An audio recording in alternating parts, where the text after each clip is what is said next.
رمضان ہو اور مہنگائی نہ ہو میں نہیں مانتی، رمضان ہو اور انہیلدی فوڈ آئٹمز نہ ہو ہماری افطار میں نہیں مانتی۔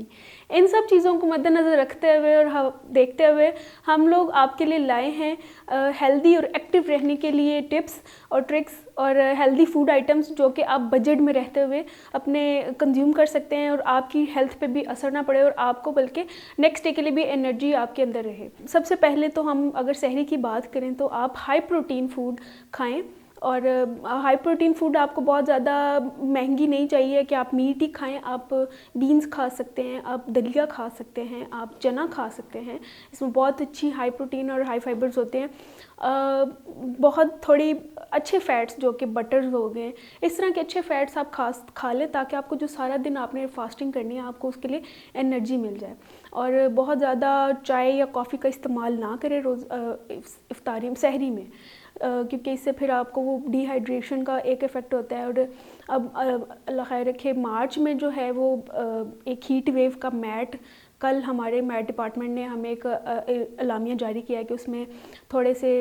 گرمی کے روزے بھی ہوں گے، تو گرمی میں پھر ہمیں اپنے آپ کو ڈی ہائیڈریٹ نہیں ہونا دینا، ہمیں خود کو ہائیڈریٹ رکھنا ہے۔ تو سحری میں تھوڑا سا پانی کا استعمال زیادہ کریں، تھوڑے لسی وغیرہ پینے سے تھوڑا سا انسان کو باڈی ہائیڈریٹ رہتی ہے۔ اور سارا دن جو ہے وہ تھوڑی ہلکی پھلکی اگر آپ چہل قدمی کرتے رہیں گے تو وہ بھی آپ کے لیے بہت اچھا ہے۔ خود کو ہائیڈریٹ رکھیں سحری کے لیے۔ افطار میں اگر بات کی جائے تو افطار کے لیے بنیادی بات یہ ہے کہ آپ نے کھجور سے روزہ کھولنا ہے۔ کھجور ایک نیچرل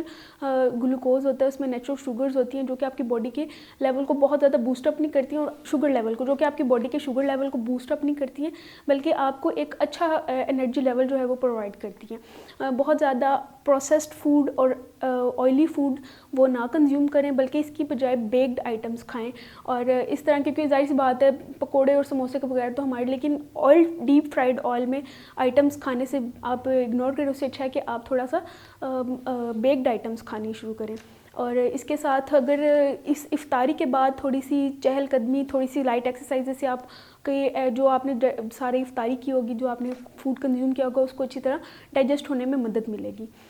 اس کے علاوہ اگر آپ افطاری سے لے کے سحری تک آپ 8 گلاس پانی ویسے تو نہیں پیا جاتا کیونکہ سارا دن جب آپ فاسٹنگ کرتے ہیں تو پھر افطار کے بعد آپ کی بہت زیادہ پیٹ میں گنجائش نہیں ہوتی ہے، تو